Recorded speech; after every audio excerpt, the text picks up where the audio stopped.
Welcome to the Hearts of Men podcast, a podcast to inspire men on their healing journey and give practical tools to use in everyday life for mental and emotional support. I'm your host, Aaron Cartwright.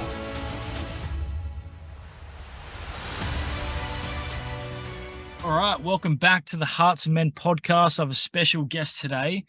This guest I've been following for about 4 years, and he has a very similar story of the ups and downs in business and life and the challenges. So I wanted to get him on today. He's actually a really good friend of my friend in Adelaide, which is pretty funny.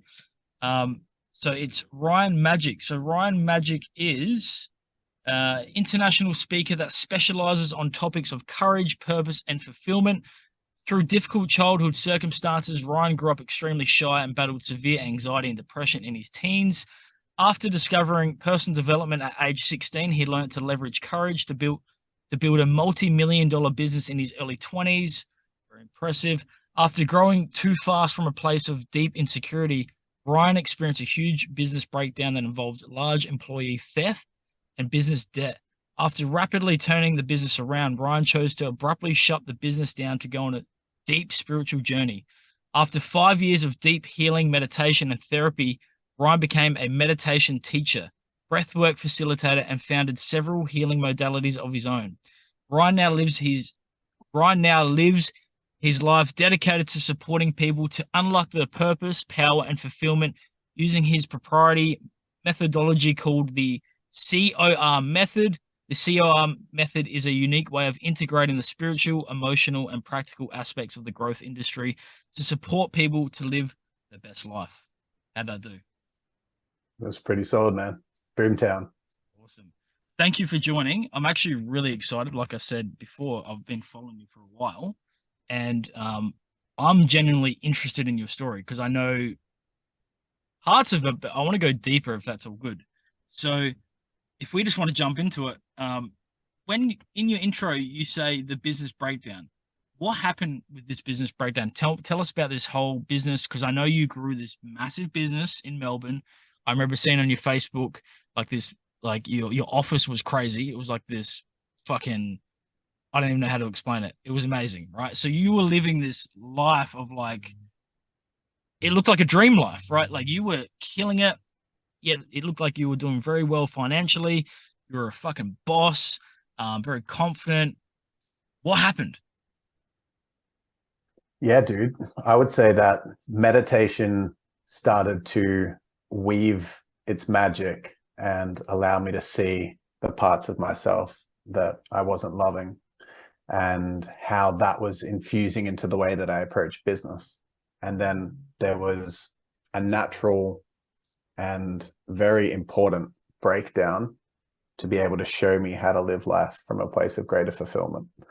And yeah, logistically, what happened was I was growing really, really quickly, and I was always playing for massive growth. We were doing between 4 and 5 mil a year revenue, and that was nowhere near where I wanted to be. Like I felt like I was like so far behind where I wanted to be. Like I thought I already should be at 25 mil a year, and I wanted to rapidly go to 25 mil and hurry up and then get to 300 mil a year. And I wanted to have a net worth of $10 billion. That was my goal. So as you can see, I was pretty driven, and that was driven from a place of insecurity. So I didn't really care about anything in the business other than hurrying it up, going bigger, going better. And as a result, like I was, in order to suit that time frame that I was trying to play to, that was essentially that I wanted to be at that goal a year ago, I was always pushing up a massive cost base. So for example, we had like a $30,000 a month office space for 12 staff at one point that were in the office. You know, I moved into there. I didn't care about expenses. Like I just put everything back into the business, everything. And I was always taking big steps that would speed up the journey. So we went from one office space, we had 12 staff.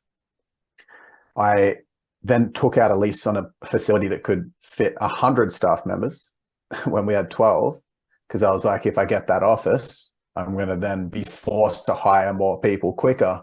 And I actually hired 9 people in the month before we moved in. So 9 full-time staff members on an average salary of, let's say, 90,000 a year, in just like local employees. And that was just the way I approached business. So efficiency wasn't really part of my vocab. And also, when there were ruptures in the business and just things that were out of alignment, it was too inconvenient to address them because it would massively impact the time frame that I was trying to play at. So, for example, I had the program.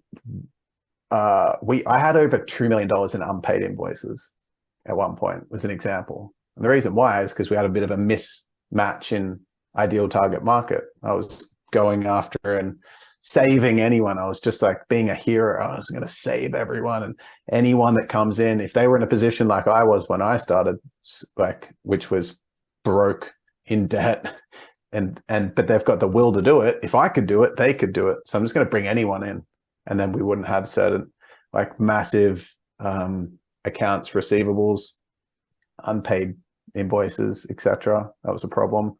We had the program was infused with so much pressure that we had clients that weren't enjoying their experience because I was essentially trying to project that they needed to be further and further ahead, because I couldn't help but project my map of the world onto them. So I was creating a pressure cooker of a program for people, which created heaps of 6- and 7-figure coaches that worked with me and worked through the business because of the intensity of the environment that I created. But it wasn't healthy. It wasn't coming from a place of love. It was coming from a place of fear. So the universe was doing its magic and created some karmic scenarios that forced me to relook and readjust the business. And so I found myself, all of a sudden, I found out that my second in charge, my 2IC, had stolen a bunch of money from the business, and he was seeing my sister around a similar time, who was my executive assistant. So that was messy. He also had, as the head of delivery, chatted to this guy was, I manifested this guy to rupture the business, but he was crazy. Like he was a compulsive liar, but no one knew in the business. And he was in the business for about a year. But even like my mentor, Jack Delosa, that was on our board in board meetings, he was just lying to myself and Jack Delosa every meeting. And we didn't even know.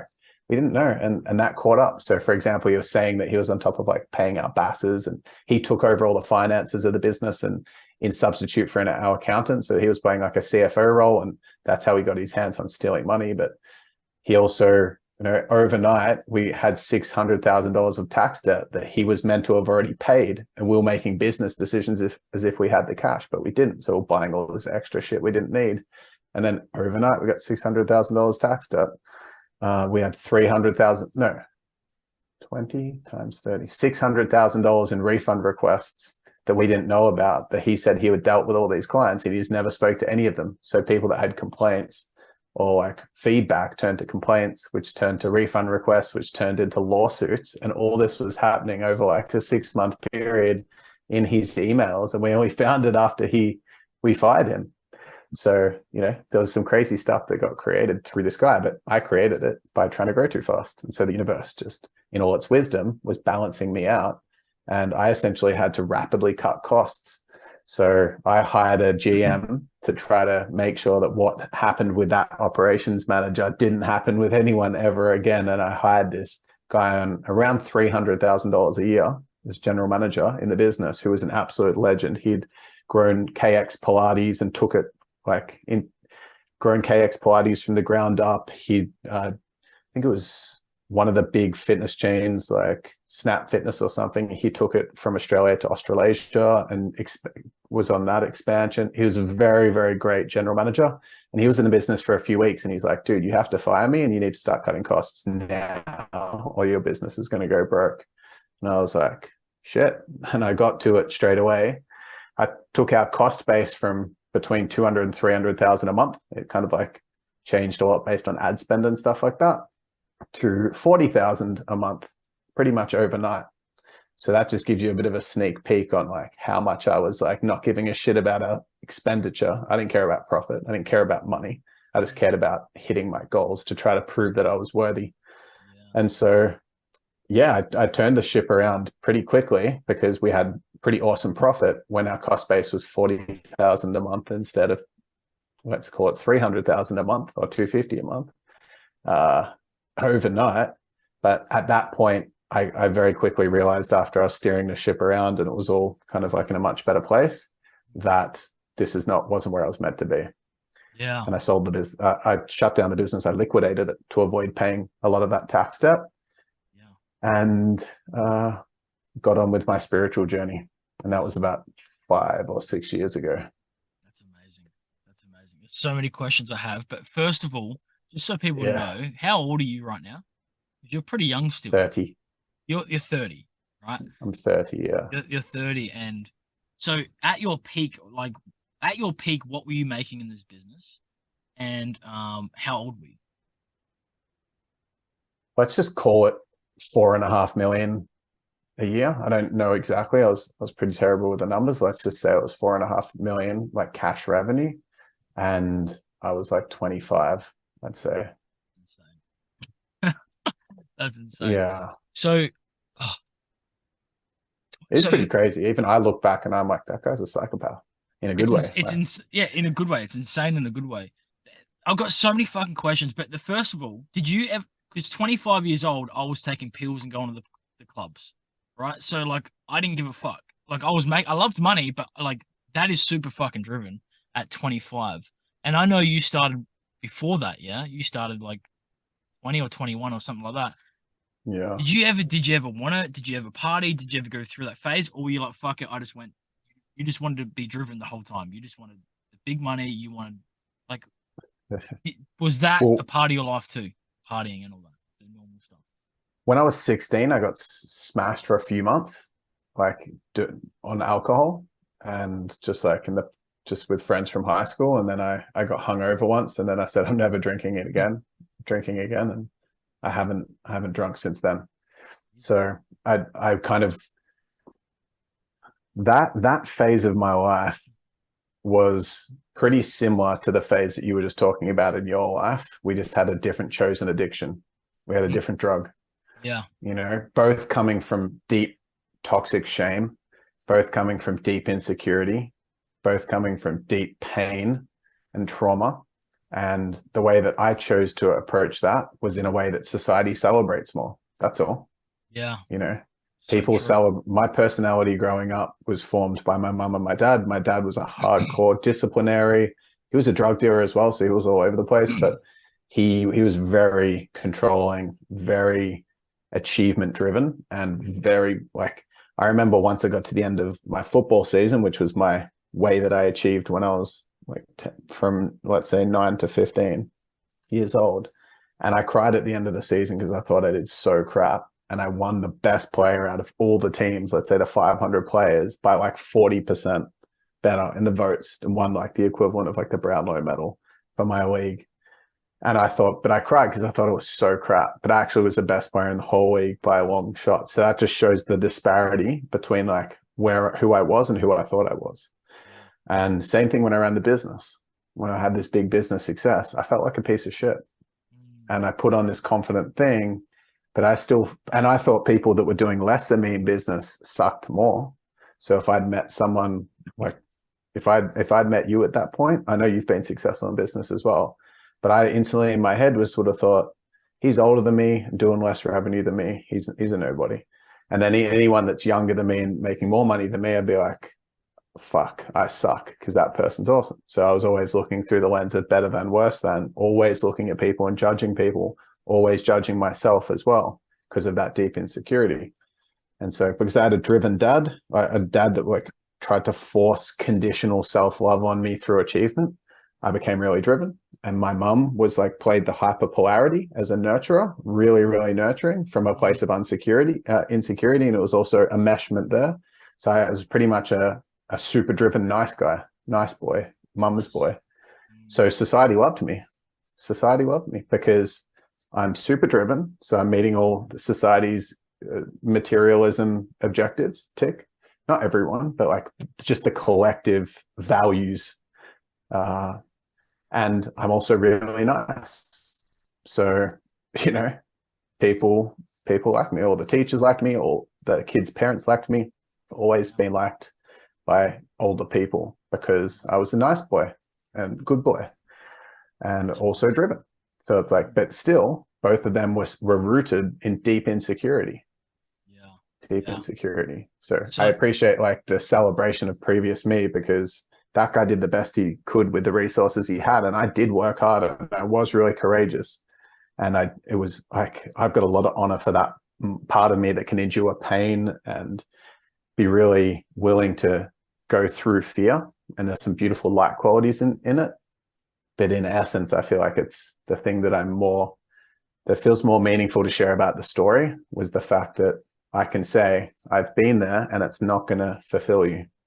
To those people out there that are desperate to try to hit their financial goals, and that's beautiful ambition, but just really sitting with and where is it coming from?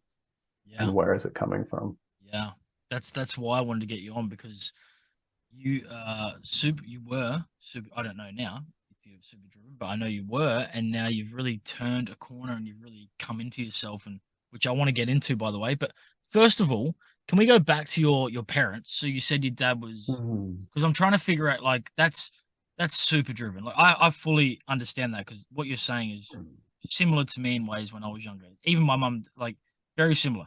But for you to achieve, right, what you did by 25, your dad, you said he's like, can you give us a bit more information about your dad? So you said was he like, did he give you tough love, or he said like what would some of the things you would experience from your dad for you to be that driven? So it all started with football, with my actually chores. So my dad was funny because there's a big chain of trauma that got passed down the lineages from my great great grandparents to my great grandpa to my grandpa, who was super disciplinary guy. So my grandpa came out of right at the end of World War II from Germany, but as a Polish man. And my great grandpa was helping Jews during Nazi Germany and almost got terminated before my grandpa was born. So there's a lot of trauma there. And there was like this perspective of then my grandpa was born and they came to Australia, and my grandpa just wanted to make something of himself and had that real hard, you know, my grandpa had tattoos all over his arms and he was a meat worker, and his business did like $60 million a year in the meat industry. He was like most of the people that would work in what they call like a butcher, they call it a boning room, and they like taking all the meat off the bones and separating it into the different parts so they can then send to butcher shops and whatnot. And, it's full of people that have come out of jail. So all the people in there, my dad was a drug dealer, all of his friends. My grandpa had a debt collector in that business. Like if someone didn't pay their debts, he would send this guy who was a family friend of mine. Growing up, I didn't know that he did this until I was older, but he used to beat the fuck out of people or cut people's fingers off or whatever he had to do to get debts paid. So it was a hard man. He used to belt the crap out of my dad growing up. My dad's a sweet man. He's got a big heart, and he just wanted to be loved from my grandpa. He wanted to be seen and recognized, but he manifested a life living in the victim mode because that was the way that he tried to get attention from my grandpa. So he's still a victim. My dad lives a very sad life now. And he's a hoarder, a gambling addict. He's a drug dealer, a drug user, an alcoholic. He's super depressed, super suicidal, anxious. His life really, really sucks. And, the way that he treated me when I was younger was taking that control, that fear-based control that my grandpa gave to him and the way that he parented him, very hard. And he would, pretty much always focus on the shit that I needed to improve on. He had a big heart, but let's say I had a football game. I was very sensitive as well. I was just a sensitive guy. I am a sensitive guy. I am a really sensitive guy. And so my dad always wasn't very available. He was always at home, but he lived out in a shed. Like, he didn't live, but he spent all day in the shed, and that's where the drug dealing people would come to, his clients and whatnot, which were a lot of them became friends and stuff. And I would always knock on the shed door and say, "Can you kick the footy with me?" And most of the time it was, "No, I'm busy. No, I'm busy. No, I'm busy." And like the 1 in 10 times that he'd say yes, I'd be so excited. But then the whole time we're kicking the footy, he'd just be giving me feedback. I just wanted to be seen and have a good time and play with my dad and have fun.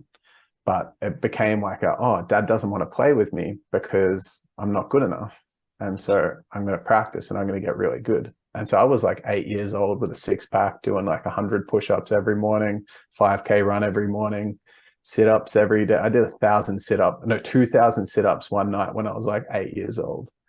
So I was like this freak athlete, and I was really good at everything because I just wanted my dad to see me and love me, and started there. And he continued that same thing of intense feedback after every game. "Here's what you could have changed. You should have done this. Do this better." And it's like always, but he wanted me to go and be a somebody. Yeah. Not be a fuck up like he thinks that he is. But in that process, there was that conditional transference of love. It wasn't just unconditional.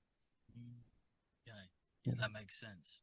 So basically, yeah, nothing was good enough. You know, even though you didn't know back then he was trying to help you and he did love you, but back then it didn't feel like that. It felt like, I need to prove my love to him. I need to prove I'm good enough.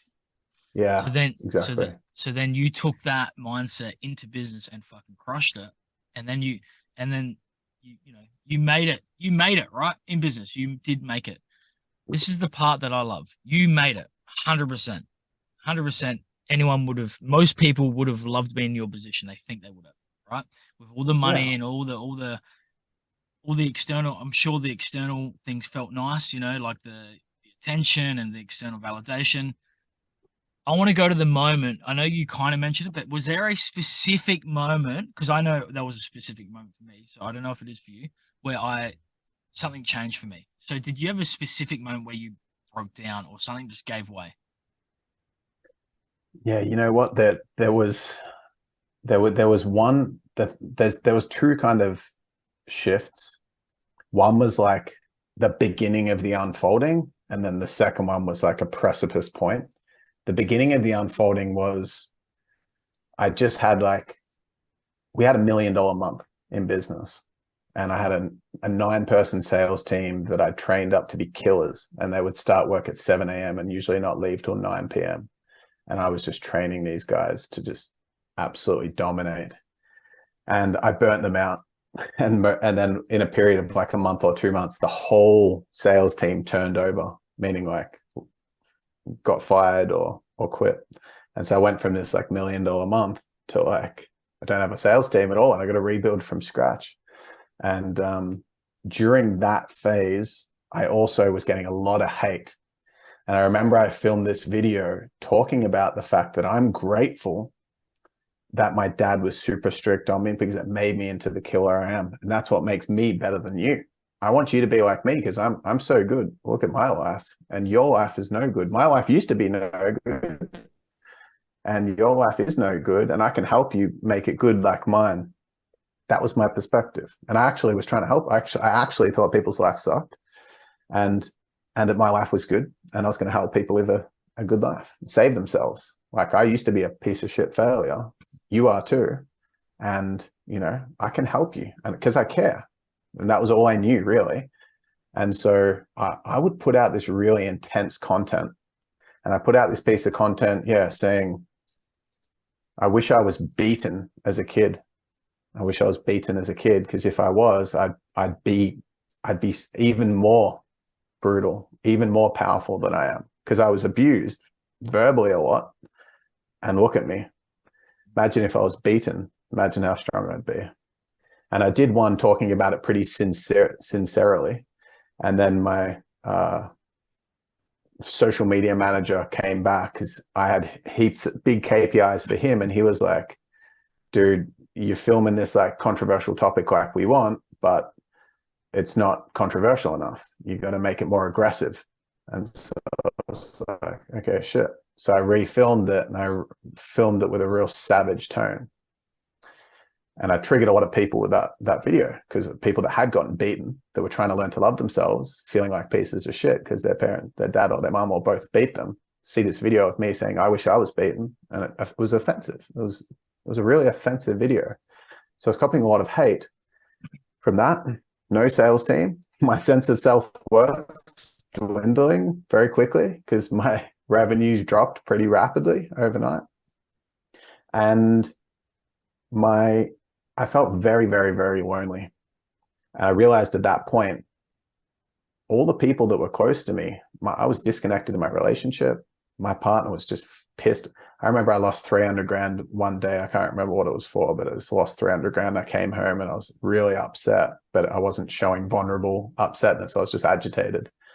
And then my ex-partner, my partner at the time was like, you know, we're not spending enough time together. And I was like, babe, I just lost $300,000. Can you cut me a break? And she's like, I don't give a shit. You're not spending enough time with me. And it's just like in that moment when she said, I don't give a shit, it cut me so deep, but it was my karmic reality that, and then I went to turn to other people, and I realized my sister, who was my executive assistant, don't spend any quality time with her. Just try to get her to do a good job in the business. My friends, I stopped hanging out with because they're not successful enough in my eyes.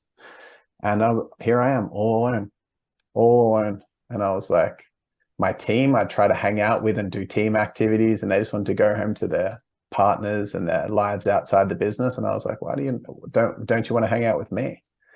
You know, and so I was like, holy shit, I've got all this stuff. I'm in this 4-story designer house with a supercar, a really hot girlfriend, you know, this big business, powerful energy, can go claim what I want in the world. And I didn't have love. And so at that point, even though I didn't really know what the solution was, and nor did I really start desperately trying to find it, but I was aware that there was a problem. I've got everything I've ever wanted, and I feel like crap. And I feel sad and alone, down. So that was the start of the unfolding for me. Wow, that's fucking powerful. I remember something similar, feeling like that, feeling like I had, not like that, but I had the money and I had all these things, but no one actually, I didn't have friends, I didn't have people to hang out with. So I felt very alone like that too. So with that, so you started feeling alone. So then what happened? Did you like what was going on inside your body, inside your, now you know your nervous system and you know all these things now, but back then, did you know this stuff? Did you know your nervous system and the anxieties and like what looking back, what do you think was going on in your nervous system and body? Like what was going on? My ego was just perpetuating a cycle of living on adrenaline, desperately trying to get the next fix of feeling worthy with the next big goal I set or the next big accomplishment that I had. And yeah, I had no idea how to regulate my nervous system. I never felt stressed either. It's like I never felt stressed because my mind, I never knew that I was actually stressed. And people would always comment, how are you so calm in the face of this? And I was like, that would just further feed my ego going, I don't need support with like anything else. Look what I can hold. You guys are all pussies trying to get all this support. You know, you need it. I don't need it. Look at me. I'm calm. I can handle anything. Give me a challenge. You know? Yeah. And I knew nothing about I didn't know my adrenals were burning out and creating damage to my body at the time. I didn't know that I had all this suppressed emotion, and I was like deeply insecure, deeply insecure. I didn't know that. I knew, but I did know sometimes when I would walk into a room and the way that I would talk to people would usually be just trying to feed in as many of my accomplishments into every conversation as possible, just to make sure people know that I'm a somebody.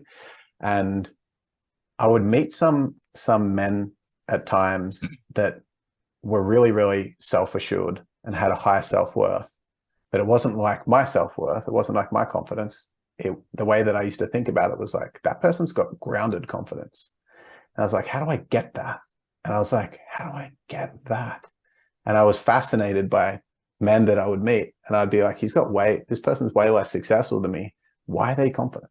I don't understand what gives this fucker the right to be confident when he doesn't even have jack shit to show. And I didn't understand it at the time.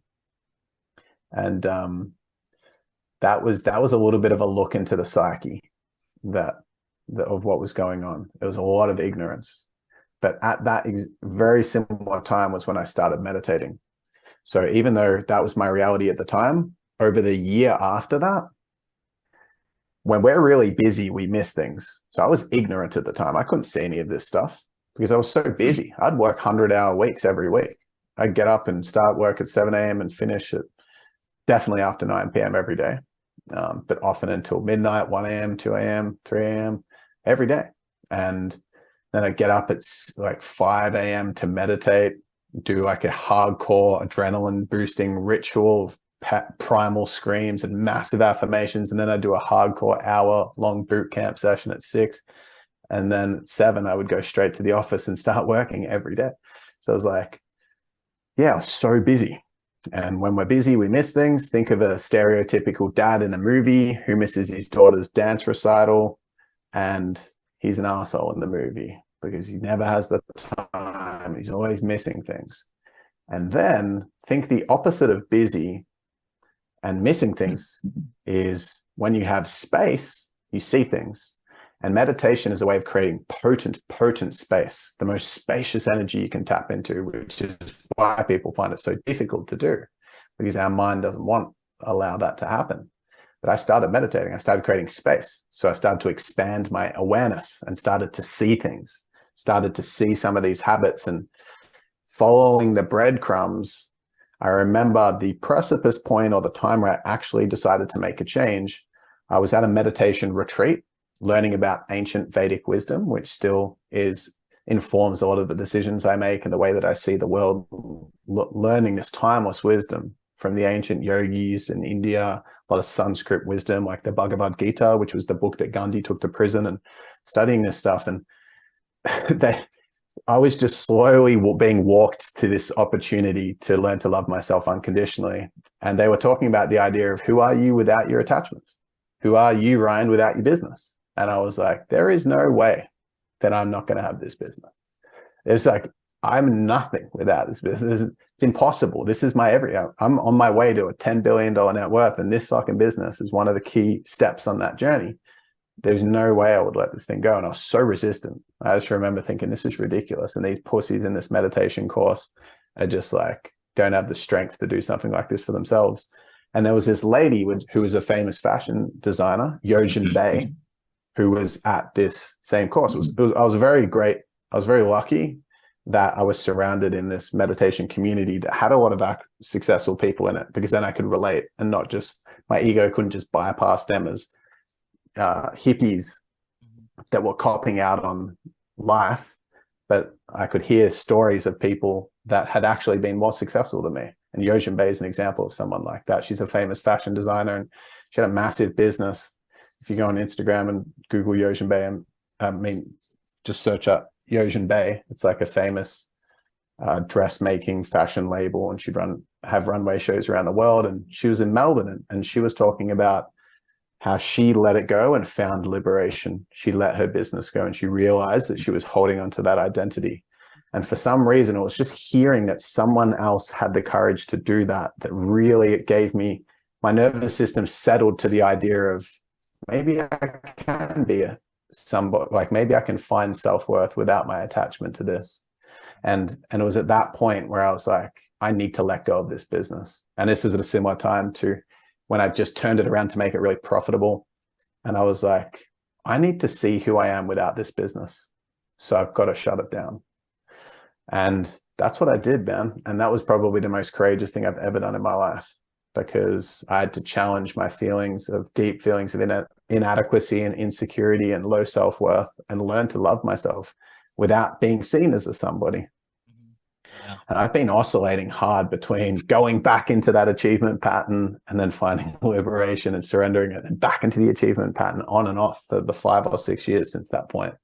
And finding each time I come back to myself with a capital S, my heart, that timeless place of fulfillment, that part of me that's all loving and feels full in who I am for where I am right now, coming back to that part. And that has been my proudest achievement by a million miles.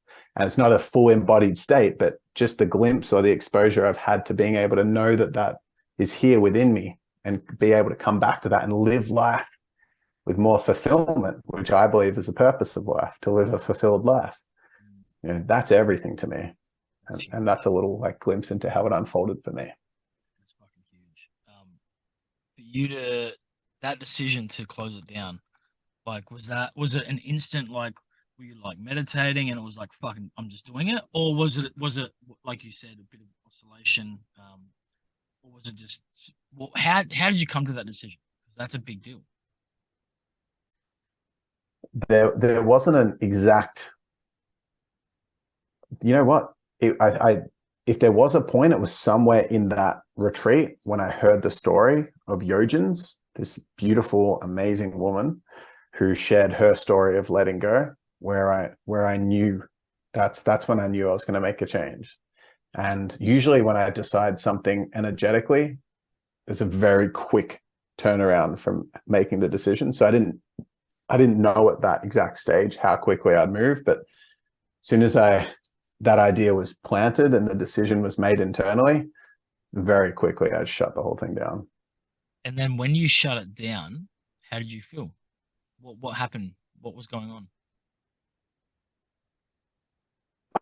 To be honest with you, I was like, I'm taking a little hiatus just to find myself, and then I'm going to shoot straight back in. And it took a few months to actually realize how much karmic debt I'd built up, how much karma I'd accrued. And in Vedic wisdom, they talk about karmic-based action and kriya-based action.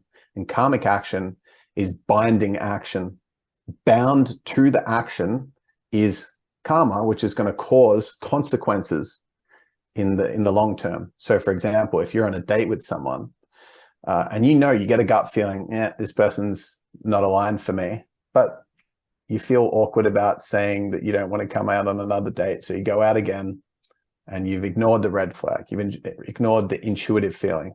There was an opportunity for kriya-based action, which is to say, thanks, I had a great time, but I don't feel like we're aligned, and get on with your life. But the karmic action was chosen, and bound to that is a consequence.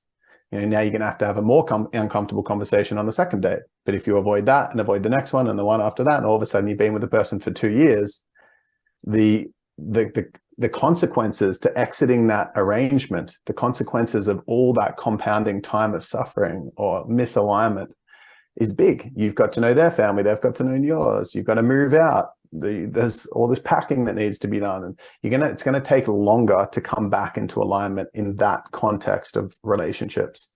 If you propose, because it just gets to that point, it's going to be even more consequences. If you have kids with them, it's going to be even more consequences. And that's karma, karma, karma, karma, karma. Whereas if we took kriya-based action to begin with, no problems the whole time. There's no consequences to amend, because you trusted that intuition, you trusted your knowing, and you acted on it. And for me, I had a lot of karma built up from the way that I ran that business, because I couldn't hear the whispers from the universe that were saying, psst, there's a problem here. There's clients that aren't happy, or you burnt out and your partner's not connecting with you. Do something about it. Because the whispers turn to more of a serious tone, and then that turns to eventually, if you keep ignoring the signs of necessary evolution, change being needed, then the baseball bat comes out and you get clobbered. And if you're not going to listen, the universe will deal with you. And it's not in a way of punishing, it's in a way of helping you reawaken to the truth of what your heart desires. It's not like the universe was trying to punish me. The universe was trying to teach me how to love myself. It wasn't trying to put me down. It was not a negative thing, but sometimes we need some tough love, and I needed tough love. So I thought, I'm going to take a few weeks hiatus and a few months, and I'm going to be sweet. And then the more time I took, the more I realized I needed more time, and the more that I was taught surrender. And if you had asked me at that point, would it's going to take you 5 or 6 years until you really click onto your next purpose. If you do this, are you cool to take the next 5 or 6 years to not really be driving something intensely? There is no way I would have made that decision. So to shut the business down. So I could only do that next step. And then one thing led to the other. And I just continued to find different ways where I didn't love myself, and different tools and strategies with deep emotional healing, and doing a lot more meditation and learning about the whole level of mental health, nervous system regulation from psychologists and psychotherapists, and emotional somatic release work, internal family systems, and started working on my coaching skills because I realized how much I don't actually know about coaching. I'm only informed in like the Tony Robbins style of coaching, the DeMartini style of coaching, NLP. And this stuff is very head-based. It's missing like most of the puzzle of what it takes for someone to live an empowered and fulfilled life. And so, as I started that journey, and it's been a long journey, man. Yeah, it's been beautiful. Wow. So basically you got to this point where things were getting too much. You started meditating. What actually got you into the meditation? Was there like did someone tell you about meditation? Because it sounds like that meditation was the very first block of you starting to really understand yourself and love yourself. So that's a big key thing. So how did you actually get into the meditation? The first domino, sounds like. My perspective on this note is that meditation is the most powerful form of growth. It speeds growth up more than anything else. Growth towards fulfillment, to living your most fulfilled life, which I see as the purpose of life, which leads to the biggest purpose, the most service, the most fulfillment, feeling the best, having the deepest love. Meditation is the single most powerful tool I feel that we have on planet Earth right now. And yeah, it was meditation. And at the time when I started, I wasn't looking for fulfillment. I was like, cool, another area of life to master. I'm going to master spirituality now. Because my partner at the time, I was good at finances and business, and she was good at health and spirituality. And we're like, let's trade skills. I'll teach you how to sell. I'll teach you how to get your shit together financially, and you can help me with spirituality and health. So where do I start? And she's like, learn to meditate. And I was like, boom, signed up for the course that she did. And my ego got me into it, and then the heart won out because it tricked me. And it's like, hey, come in here and you're going to achieve and be even more of a master of life and be even better than other people and blah, blah, blah. Even though that's not what I'm consciously thinking, I'm really kind of like, in a way, mocking that part of me and exaggerating it in this call. I was like, I'm going to come in here and achieve so much. And then didn't realize that I was not evolving my ego, but I was dethroning it. But there's no way it would have agreed to come to the party, the dethroning party, if it knew that was the agenda. So the universe gave me a gift by masking it as an opportunity for growth, in an achievement sense. Yeah. So your ex, okay, so you swapped. That makes sense. And then so you started really feeling the benefits. You shut the business down, and then you started realizing, hey, I actually need more time. Maybe I want a 2-week hiatus, but I need a little bit more. And then it kept going. When did you actually decide, fuck it, I'm done? So you said you needed more time, but when did you actually decide to shut the business down? Did we already say that? I can't remember you saying. Yeah, I shut it down pretty soon after that. I made that decision. Maybe it was like a couple of months later. I would lay off certain staff and get rid of rental agreements and finish off contracts or blah, blah, blah. And then it was done. Okay. I was saying once it was done, then I was in the in-between stage, and then I was delaying the growth back into business. But after probably a year or so of being out of the business, having been consistent with my daily practice of meditation, I got to a point where I was completely detached of when I was to be called back into business. I got to a point where I was like, you know what? What if the most fulfillment that I could possibly experience was going to come from being a gardener? like, what a lame thing to do, to be attached to this big business success and just have a shit all life. That's stupid. I got to a point where I realized how stupid it is. But like, and like, there's a lot of strength in that perspective for me. I was like, well, maybe, like, I actually applied for a job at one point, and I haven't had a job since I was like 18. I applied for a job as a coach because I was like, I just want to coach people. I don't want to I don't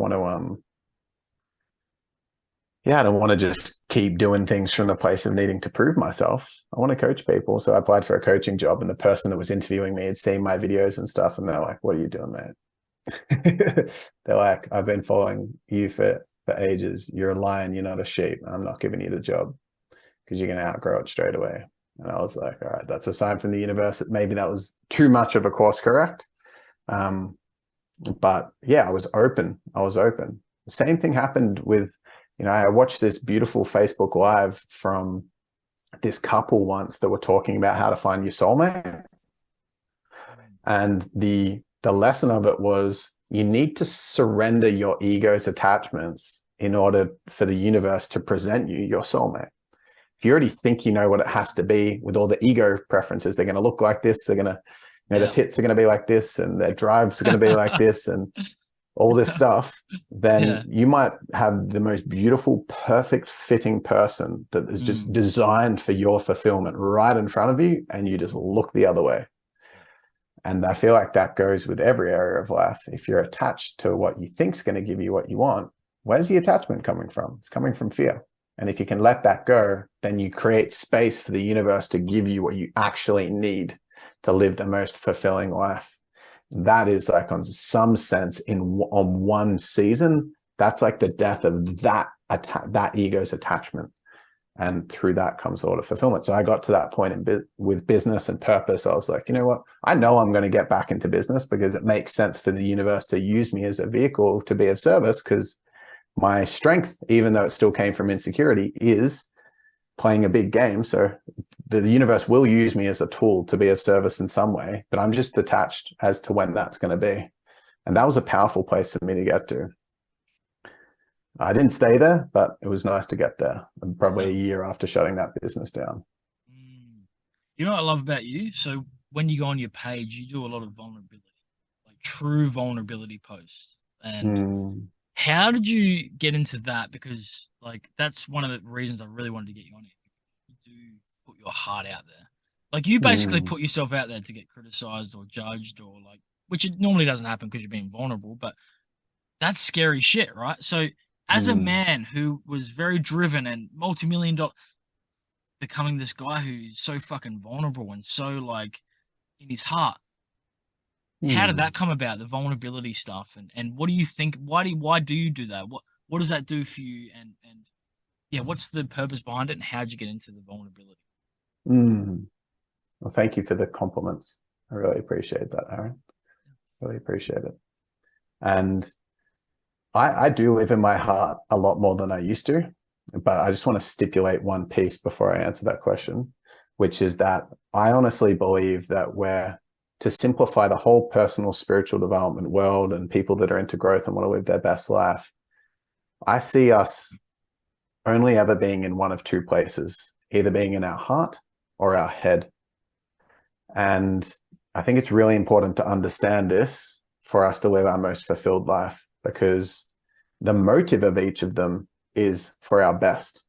Our head is driven by survival and safety. It wants us to stay safe. It cares about us and wants to protect us, but it's very fear-driven.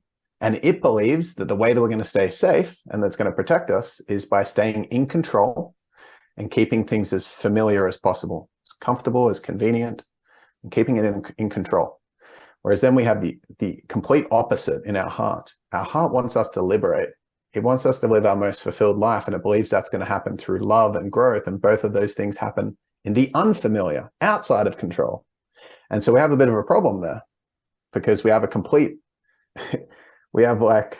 a huge internal conflict, a cognitive dissonance. And that's why we often say, I'm in two minds, because there's kind of like two aspects of ourselves that are always competing for what they each believe is going to help us live our best life, but they just got the opposite goals and the opposite strategies to get to those goals. And it's hugely conflicting. So I do live in my heart a lot more because I've just been able to create a lot more safety in my nervous system. And I've had the courage to lean in lots of different ways. And that's led to me growing a lot. But I'm often in my head as well, because there's still always going to be things that I'm confronted with that the universe is gifting me as a scenario that scares me, something that I haven't learned to love in myself, or a scenario where there's trauma and pain attached to it, because the universe is always feeding me ways to liberate myself. So it's like when I've set my intention now, my intention is to live my most fulfilled life, and the universe is just drip feeding me challenges for me to learn to love myself deeper. So I'm sometimes in my heart, but I might get off this call, go into the other room with my partner and just start judging her as a defense strategy because I'm feeling unsafe and scared of intimacy. That's a big theme for me over the last year, and still something that I'm really learning to navigate, and have made some great progress, but that's just an example of something for me that's, I'm in my head. I'm in fear in that context a lot of the time in my life at the moment. And so I do live in my heart a lot more, but I just wanted to name that so that anyone that was listening doesn't for a second think that I'm above anyone else that's on this call, because they all have, you guys that are listening all have a beautiful heart, and you've also got a beautiful head. And what I mean by that is, like, you've got these beautiful protection parts. And if you're ever acting from a place of fear, it's because you're scared. And if we can leverage our heart to hold space for the head and bring compassion to it, then we're going to have a lot more fulfillment. So anyway, I do vulnerability posts to liberate myself from shame and give other people permission to do the same thing. Yeah. Because shame is something that we feel deep embarrassment about, and it's something that we believe makes us less than human. If we feel ashamed about something, let's say, for example, you've got like a STI or an STD, or you cheated on your partner, or you think you've got a small penis, or you've got like a scar on your chest and you don't show anyone, or you pick your nose and you eat it, or something that's like you feel really embarrassed about. You wouldn't want anyone to see you do it, because you think if they see you, they're going to find you out for being less than human. You're actually going to be exposed. This is imposter syndrome. Shame is essentially like the symptom of imposter syndrome, and everyone has imposter syndrome on some level. And I believe the more, because I know that shame heals in the light. Shame heals in the light. Shame, those parts of embarrassment, heal when we actually show people those parts of ourselves that we think make us less than human, and hold ourselves in that. And there's this thing that you said before, you do these vulnerability posts and you're putting yourself out there for ridicule, even though you probably don't get that because you're being vulnerable. When you said that, that's true. You don't get that much. It's pretty rare that someone comes out with the depth of their vulnerability, because it activates our humanity. If I do a live and say I was in big business debt, which I did at one point to get rid of the shame I had around being in business debt, there was a point where I couldn't even talk about it because I felt like so embarrassed. I was a business coach and I was in business debt. How embarrassing is that? And I'm meant to be some successful dude, and that's how people see me. Now they're going to all think I'm a failure. I'm going to be found out. And I did this live to liberate myself from that, to actually, and the feedback of positivity and warmth and love and support was huge. And it allowed me to go, holy crap, I'm not less than human. I'm human. And I was able to take that part of myself that I was deeply shameful of and love it through the love of others, being healed by that love from others in that setting. It's important to hold a base, not need that love from others in that moment, but it just naturally comes. But shame heals in the light. So my vulnerability posts are to free myself from shame. It's like primarily for me, that's the first thing. And secondarily, like, I really like to promote it. Like, I kind of paused a moment when you asked me that question, and I tried to set the record straight for the fact that I'm not just in my heart all the time. Yeah. It's because I don't want people to look at me and feel less than. I want people to look at me and feel really loving towards themselves. Yeah. If anyone's looking at my content going, he's doing this and I'm not, and then they feel worse about themselves, that's that's not the sort of service that I want to create. That feels shit. And that's what the whole kind of industry is based off, like social media. And not knowingly, I feel like everyone's got beautiful intentions at their core, but social media is a cesspool for self-comparison and judgment. Yeah. People are just projecting their best lives, as we all know, and their highlight reel. And then it just gives our insecurities ammunition to judge ourselves. And yeah, that's why I like putting vulnerability posts out there. Yeah, that's cool. That's cool. And I love the fact you said that, because yeah, none of us can be in our heart 24/7. No way. It's impossible. Yeah. But the thing I do love about you is where you've come from, because you have come from a very heady place. Because a lot of business, like the people I know that are really driven by business and doing amazing are very in the heads, because they're very strategic and they're fucking smart. They're really intelligent. So you would have been in your head a lot, and for you to come out of that and at least keep coming back to your heart is a big deal. And that's what the whole podcast is about. That's why I call it Hearts of Men, because for men to come into the hearts, you're not going to always be in your fucking heart all the time. But for you to just have the courage to go down there time and time again is the biggest fucking win in my books. So thank you, man. I agree. I think that's my biggest win as well. And I've literally spent the last 3.5 years creating a modality called the CORE method. And CORE, C-O-R, you reading it, C-O-R, the C-O-R method on the description earlier. The CORE method, C-O-R is how it's spelled, is that word is the Latin root word for courage. And it actually means C-O-R, core in Latin means heart. And I honestly believe that it takes so much courage to live in the heart. If I'm feeling insecure, to be able to see someone in the street and wave and say, "Have a nice day," is fucking terrifying. Yeah. It's way harder for me when I'm feeling insecure and like a bit shut off in my relationship to say, "Babe, I'm kind of feeling a bit fucked up right now and I'm really scared." Man, that takes so much courage, way more courage than just like puffing my chest out and going and doing something to feel validated. It takes so much courage to live in our hearts. And I honestly believe fulfillment comes from living in the heart. Like, that's it. Fulfillment. How do you get to fulfillment? You live in your heart. What's needed to live in my heart? Well, it changes in every moment. So you need to be connected to it to know. And most people are completely disconnected to it. Tara Brach would say people are living in trance. I say people are most of the time stuck in what I call the hypnotic prison of the mind. People will call it the ego. Carl Jung used to call it being below the line, unconscious and unaware and ignorant.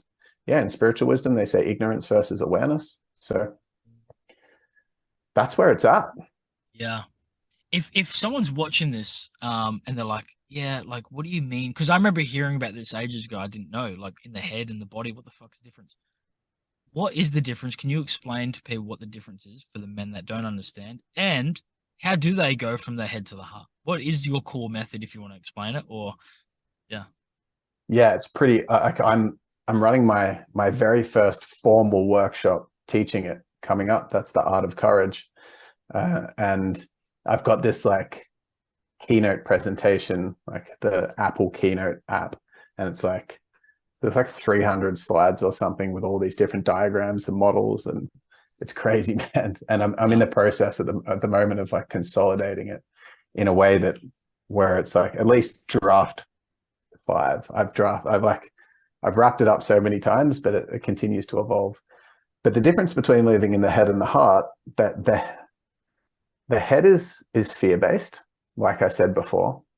And when we're living from the head, this is what Joe Dispenza's whole, you know Dr. Joe Dispenza? Yeah. Like most people do in the personal development space. Dr. Joe Dispenza's whole thing, everything he talks about with all the science and everything, is essentially saying, meditate and go from the place of being stuck in your body and your attachments, and you go to a place of no space, no time, no body, and no thing. And that's where you're going to find and liberate yourself. And A lot of people talk about it, but the key difference is the head. When you're living in the head without being aware of it, we're living in survival. We're living from our heads, because our head has been designed for survival. You know, the more prehistoric memory centers of the brain, the hippocampus and the amygdala, these two aspects store memories.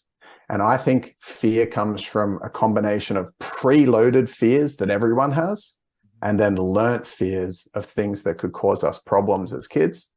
And our mind takes control and goes, if this person needs to survive, then they're gonna stay in control, and I'm gonna run the show. My job's to keep you alive. That's and the easiest way to describe the difference is just knowing that you have that cognitive dissonance. There's things that you want in your life that you know are exciting, and then you have this voice that comes in that tells you all the reasons why you shouldn't do it. That's the hypnotic prison of the mind.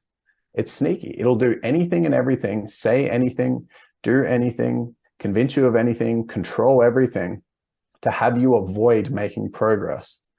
Not because it doesn't want you to have an awesome life, but it believes that progress and doing new things is going to lead to a threat, danger, and potential death. So the whole ego or head is afraid of death at its core. And I'm afraid of death. Like, that part of me is afraid of death. It's like still alive in me. And so all the decisions that I make from that place are just conveniently controlling my personality and my identity to keep things known, to try to stay alive. And I think there are 5 key fears that everyone has. And it's a chunk to explain. It's a chunk to explain. But in essence, I think there are our brain, our head has a few, it's got these pre-programmed fears that are in us. So I think that we have the fear of harm, which is losing food and shelter. Everyone has that. Everyone's afraid of being killed from the elements, running out of food, right? If you don't eat for a day or something, this part of your brain's going crazy. And it's trying to make sure that you get the sustenance and you stay alive. If your money starts dwindling, it kicks in, because it wants you to make sure that you have shelter and food. That's the primary thing. In Tony Robbins' 6 human needs, the first need that we all have as humans is certainty. And that's that. In Maslow's hierarchy of needs, our first level is safety from food and shelter. So we have that. The second one, and these next 2, everyone will be able to relate to, is we have the fear of change and doing new stuff, even if it doesn't because most of these fears don't make sense in modern society. So the fear of change does not make sense in modern society. In the wild, if you went to a new territory and you might be going into neighboring tribes' territory or exploring areas that you don't know well, and you're getting lost in the woods and you're straying away from the tribe and the areas you know, the body is programmed to know you're not as safe. You're away from the tribe. If you pick up an animal that you've never seen before, it could sting you, it could bite you. Don't do that. Don't do this new thing. Leave it alone. You don't know what's going to do to you. Don't do this new shit. Don't go there. Don't go to this new territory. You could be clubbed to death by someone from a neighboring tribe. So it's we have this, that makes sense back then. But if you go to a new suburb in Australia that you've never been to before, you're fine. Nothing's going to happen. But it can feel a little bit edgy. For me, the best example of this is new software. I personally hate new software. It's I teach people to, back in the day when I was doing all this stuff, I'd teach people Facebook ads. Everyone would avoid it at all costs. It's so easy. Doing a Facebook ad, you literally are in your living room with a laptop. The laptop doesn't bite. There's not fire in your face or someone trying to stab you. You're sitting in a comfortable place, pushing your finger into these keys, moving the mouse to go into the app, and you follow the prompts and launch the fucking ad. It's so easy. It's so easy. And there's zero danger. Why do we avoid it? Why do we avoid it?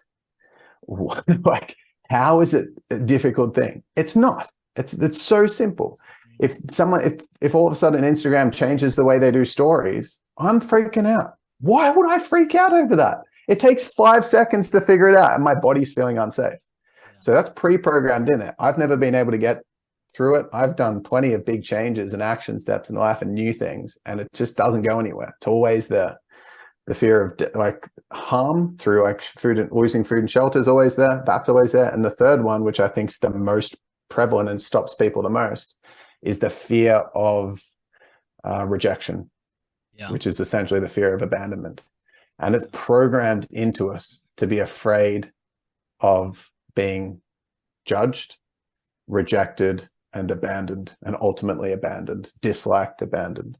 Because in the tribal days, we had to have cohesion and play our role within the same value set as everyone else in that tribe, or we're not going to get along very well. It's the same group of people. You can't just change classes at school. You can't just go to a new university. You can't just get a different job. That's your tribe, 20 to 50 people. Accept them. That's all you got. So you go along with the traditions. You go along with the values. You follow the customs. You're nice. You do what you're told. You fit in. You have to fit in. There's no other option. And like, we know, like, people might say, I don't know, I'm not afraid of rejection. Cool. Well, then go down the street naked into your local supermarket and sing and dance at the top of your voice. Now, you're not gonna die. You think someone's gonna stab you if you do that? No. Someone gonna cut your head off? No. Someone gonna bash you? No. Nothing's gonna happen. But you're gonna get rejected, judged, and potentially abandoned, which is why you feel like you're gonna die. That's why you feel like you're gonna die when you're trying to do a Facebook ad. That's why you feel like you're gonna die if you were to sing and dance in public. That's why you feel like you're gonna die when your bank account starts dwindling or you're gonna make a big buying decision. Doesn't make any sense. Nothing's actually gonna happen in modern society. We're sweet for all those things, but they're programmed into us. And that is a little glimpse of the power of our head. To avoid those fears, it hijacks the operating system, hijacks it completely. You know, you come up with all these beliefs and ideas. I'm not the sort of person that, you know, likes socializing in big groups. That's a really convenient thing to avoid yourself getting rejected. And it's trying to protect you, but it's your head. You know, what if you're actually going into a big, like, I was terrified of public speaking. I'm not someone that likes public speaking. My whole life's fulfillment and purpose is of public speaking. I'm lit up right now. But my belief system, my head's hypnotic prison of the mind, told me for years that I hated public speaking because I had all these associations of how it's dangerous. And so we've got, our head does anything to have us avoid what it perceives is going to lead to death, which is anything that's unfamiliar. And that's why our heart and our head always are running into each other. And the head, for 99.99% of the population, is completely running the show, and the person has no awareness of it. Even people listening to this podcast, probably, even with me saying this, still their head's going to just be like, give some reason why I'm some loony and I'm, you know, a yogi or a hippie and don't listen to him, or anything that they can say to try to avoid the person making change, because that's what it does. Its job is to keep us protected through its lens of protection, and it's just not true. And that's why we stay stuck. And so that's the head. And how do you transition from the head to the heart? Step one's meditate, because meditation connects you deeply with your core, with your heart. If you're practicing there's a few meditations that take you really deep. TM, Vedic meditation, the one giant mind being technique, and core meditation, which is what I teach. And they're all the same practice, just called different things for legal reasons, but they're pretty much exactly the same. And they'll use a mantra to allow you to slip through the cracks in your mind, your head, and land in pure love, pure awareness. And if you marinate in that enough, all of a sudden, the space that like the percentage of time that you live in the heart starts to occupy a little bit more space in your mind. Your heart does, just a little bit more every day. And all of a sudden, you're able to dethrone the dictatorial, like the dictator of your decision making and the ruler of your life from being fear. This is what Joe Dispenza is trying to help people with. And this is what all the Vedic traditions are trying to help people with. And this is what most of the thought leaders out there that are in somewhat spiritual are trying to help us with, and different flavors. And, Joe Dispenza is appealing to our head with all the data and stats so the control part of us doesn't freak out. So we meditate and lose our mind. That's what he's trying to do. So we can dethrone the ego, which is a dictator, because it's controlling us without our consent. It's not like running things by us. It's just completely manipulating us to avoid the things that our heart deeply yearns for. And once that dictator has been dethroned, then our heart can be reinstalled as king or queen of our decision making, be the benevolent king, because our heart wants the best for our head. Our heart wants the best for everyone, because our heart ultimately wants fulfillment, which is going to come a big part through service in a way that's sustainable and best for all people, right? And then the head doesn't just get kicked out of the kingdom. The head then learns a new role, which is to work as a team with the heart. The heart's leading the show, though. And so the way, how do you do that? Just meditate. Yeah. Just start meditating. Yeah. That's like step one. Yeah. If you don't have that, there's nothing else I can tell you, because there's nothing else that's powerful to support your exact life situation right now and your ultimate liberation and fulfillment. Yeah. So if someone wants to, get more on the heart, they're like, all right, I want to do it, just do some meditation. Yeah, that's a good start. There's lots of different types of meditation. I'd say learn to meditate with me, because I freaking love teaching people to meditate. My preference would be you learn with me. But if for whatever reason you don't want to learn with me, because I teach people online and I teach people for a price that's like a fair bit cheaper than learning through a Vedic meditation teacher or a transcendental meditation teacher. And I get the real world. A lot of meditation teachers don't understand what it looks like to live integrated in the material world, and kind of try to pull people out of that instead of liberate people in that. Yeah. And I'm not a massive fan of that. I get people to meditate to make their life way better. And I can set that frame and context when they're learning, so they don't feel scared that they're just going to become some hippie, because that's not being fulfilled. Fulfillment from my perspective is living a big purpose-filled life with an awesome, fun human experience. But yet, to have the highest quality of that, you still need to connect to your heart. It needs to be running the show. And so I'd say learn with me. Just send me a message on Instagram at @TheRyanMagic. And if for whatever reason you don't want to learn from me, that's cool. Just Google Vedic meditation teacher locally to you, or transcendental meditation teacher, or One Giant Mind being technique meditation teacher. And they're all still connecting you to love. It's not like I connect you to a better form of love. I'm not God. I'm just like passing on a technique that's super powerful, that once you've learned how to do properly, it's on your tool belt for life, and it'll be the thing that liberates you more than anything else. That's amazing. You pretty much answered my next question. So what is it you do for people, and like, what do you have coming up? Okay, cool. Is this a segue out of the chat where I'm getting to promote myself? Yeah, pretty much. And then I got one more question after that. Yeah, sick, man. I've loved the chat so far. So thanks for being so curious and asking questions yeah, thank you. Yeah, so my goal is for people just to live their most epic freaking life possible. And I know for a fact, through spending over $750,000 on personal and spiritual development and business development, and spending money on all these mentors and coaches and courses, and also being in the space for almost 15 years now, doing courses left, right, and center. And I'm pretty much certified in and coach with most of the modalities, like internal family systems, emotional release work, somatic release work. I'm a breathwork facilitator. I'm a meditation teacher. I'm NLP certified. I've got like most of the things, and I've got my own healing modalities. So I love being a beacon of light to support people and guide people with that whole contextual understanding of the space, so people don't get trapped in little pockets of the space, which I've done lots of times, like seeing a modality as the answer, but then missing the balance, missing what they need because they're stuck in one way. Whereas like, I like to teach people to be the leaders of their life and see the whole context, so they can be empowered on their journey throughout throughout the whole landscape of this space. But meditation's the first thing. So if you want to work with me, I'm not going to work with you unless you meditate, because I'm going to be wasting my time. I'm not going to be able to help you grow and live your best life anywhere. You might grow 4 or 5 times slower if you're not meditating.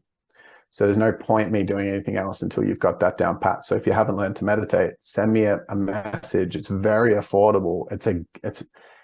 It's not something to, like, my whole business right now does not make, it's not super set up for profit, it's set up for service. So if you really, really want to liberate and grow and kick ass in all your goals, then just DM me and learn to meditate. But I also have a workshop that I'm going to keep running over and over again. And I think it's the way that I'll make my mark in the world, called The Art of Courage. Because a lot of people try to be confident, and they look at people and they're like, why is that person so confident? The difference between courage and confidence is that confidence is essentially comfort. Like, we're confident at things when we've done it enough to get good at it and feel comfortable with it. So if someone walks into the gym for the very first time, it's intimidating. It's like, I don't know, there's all these people looking in the mirror, they're jacked, they know how to use the equipment, they're lifting big weights. But you once you've gone for 6 months, you walk in and you're one of those people. Now you're confident at the gym. Is it because you're just born like that? No, you got confident by doing it with repetition. It's the same thing with everything. And the problem is that in order for you to achieve your wildest dreams and achieve what your whole like purpose in life is, the way to do it is to consistently embrace the next unknown step, the next step that you've never done before. So confidence is never there to save you, because you've never done that next step that you need to do before. So it's impossible to get confident at it until you've done it. So courage is the thing that actually liberates us to be able to grow powerfully in life. And that ultimately leads to the most fulfilling life. So I run a workshop called The Art of Courage, which teaches people how to navigate fear. Not get rid of it, because it ain't going anywhere, but how to navigate it. And it's a very integrated system that integrates all of the physical, real world, material world of goals, massive action, etc., with the emotional landscape of deep healing and belief systems and emotional release and somatic release and inner child work and all these beautiful gifts that I think are really important on the journey of growth, with the complete understanding of the spiritual world. And how do you integrate that to know what you're doing today in this moment? And that's what I teach at that, called the Art of Courage workshop, where I teach the core method. And fuck, it lights me up to teach that. So if you feel called to work with me, I would freaking love to help you. And if not, I'll just send you all the love and blessings on your journey. Amazing. And if someone does so, at Ryan Magic on Instagram, at the Ryan Magic on Instagram, Facebook as well. I'm pretty sure my handle is like facebook.com/the Ryan Magic as well. But if you just type Ryan Magic into the search bar, it'll pop up, or it's ryanmagic.com if you want to go to my website and just check me out there. That's amazing. Thank you very much. Yeah. I got one more question. Yeah, dude. So to finish it off, so if you had your little 10-year-old Ryan here right now, he's sitting right next to you, what is the advice that you would have for him? What would you tell him? I don't even think I'd say anything to him, to be honest with you. I would, but I'd more just give him the transmission of love. Like I would, because let's say, for example, I start talking to him. My poor little 10-year-old's mind was so like scared, because my upbringing was really scary. I had, like I said, drug dealer dad. It was a very abusive household. Felt very, very dysregulated and traumatized in that space. I wasn't being hit with a bat 24/7 or anything like this, but you know, for my sensitive soul, my inner child was super scared at home and very dysregulated and had a tough upbringing. So if I give him any advice and stuff, then he'd go and try to achieve it, if you know what I mean. Like he'd take it and he'd try to become better with that. So I would just, which I can do through inner child work, it's like a big part of the healing journey I've been on. Like I just invite him to come with me now, and I'd constantly give him the presence that he desired. I would just be with him and just let him know through my presence and actual time and love that I'm here, and he would just feel safe from that. And it's interesting because there's growing up, like I said, I did that video. It's the perfect segue into the ending of this call. I did that video, that controversial video on purpose of I wish I was beaten as a kid. But Mm. they've done a lot of studies on what creates the most empowering, healthy adults based on how they're raised as children. And it's actually soothing them. The only difference between like an adult and a child is that young children don't know how to regulate themselves. They actually require the nurture of being on their mother's chest or in their dad's arms to be able to regulate themselves. Like that, they don't regulate themselves, their parents regulate them. And in this society that's so disconnected, there's these ideas like, I don't know what they call it, but it's like when they let the baby cry out and it's like learn to become sovereign. Yeah. They've done these studies. It's almost like the deeper the roots in a tree, the taller the tree can grow. It's like the more nurture, unless it's smothering or it's like done from the parents trying to meet their needs through the kid, but the kid knowing that they're safe and knowing that they're loved gives them the confidence to go out there and go far in the world. So like the deeper the love is in the household, healthy, not needy love where the mum's getting all her needs met through the child, but just like I'm here, I've got your back, I see you, I'm going to be present with you, I understand what you're feeling and I recognize who you are and I see you and I love you, gives that child kind of like when they go out on the playground and they're going to play with these kids they've never seen before. And they just turn around, and if the dad or the mum's present and watching them, they just give them the nod or just look at them, then the kid turns back around and runs onto the playground and can't wait to play with the other kids. They just need that look. They just need to know that their parents are there and that they care about them. So I would give that to my inner child, and I do give that to my inner child, my 10-year-old self, because that's what he really wanted. But I wouldn't change the thing.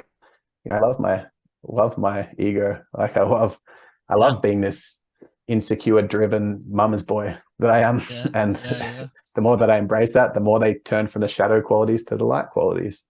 So yeah, man, thank you so much for asking that question, and it's been an absolute pleasure dropping in with you on this call, man. Yeah, I've loved it. That was a great response, by the way, because it's true. They just want presence and love, and sometimes the advice is no advice, just be there with them. So that was a really good answer.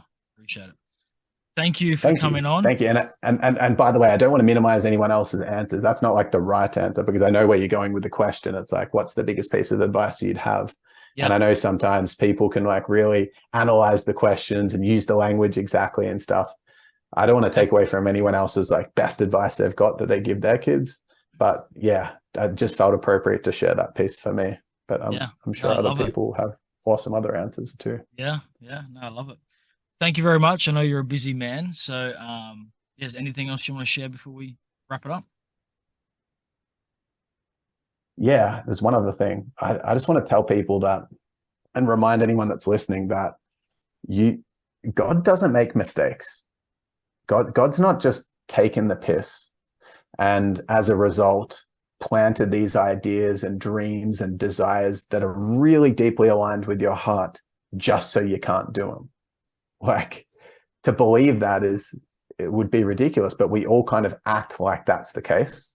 Like, who am I to have this dream? Who am I to try to serve this person? Who am I to ask that person out?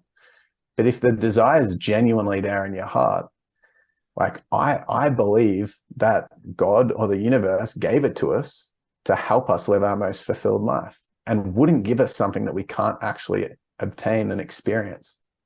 I really believe that. It's like an affirmation I say to myself every day. I say 4, and I'm just going to hook you in with one of them. But I say, thank you so much for gifting me the potential to experience my heart's truest desires. Not everything I want, because a lot of them are just fake goals that I'm desperately trying to cling on to feel good about who I am. But my heart's truest desires, I have the potential to live. And if you've got these beautiful dreams and goals and things that you desire from your relationship, if they're a true heart desire, they've been given to you because you can create them and you deserve to experience them. So whatever it is that's in your heart that's in there, and you kind of question it, can I do this or can't I do this? Can I really? Yes, you can. And to say no, I can't is acting as if God's taken the piss and this is some big joke. It's not. This is your life. And the universe and God's got your back. And if it's in there, it's possible and you deserve it and the world needs it. And go out there and give yourself permission to do it at your pace. There's this quality. I've got this like cute little elephant soft toy. I brought it back from my partner Shana from Thailand recently. And in Vedic wisdom, they've got this quality called Hasti Bala. It's like it means elephantine consciousness. And it essentially is aspiring to approach life with royal pace and royal grace. The elephant's massive. It moves and covers a lot of ground, but it's going at the pace that works for the elephant. And I'm not saying go out there and achieve your dream and you're not where you should be. No, you know the transition there and you get to be the leader of how to get there, but don't think it's not possible because it fucking is. And if you're connected to your heart and it's in there, it's yours and you deserve it and the world deserves it. So go get it. That's huge. Thank you very much. I appreciate it. And yeah, thank you very much. Lots of love. Thanks for watching this episode of Hearts of Men. I really appreciate it. If you could give back and give a like, a comment, a share, a review on any of the platforms you're watching on, that would really help me get my message out to more men. If you don't follow me on socials, please follow me, Aaron Cartwright, All Things Healing on Instagram and Facebook. Thanks, guys. See you on the next episode.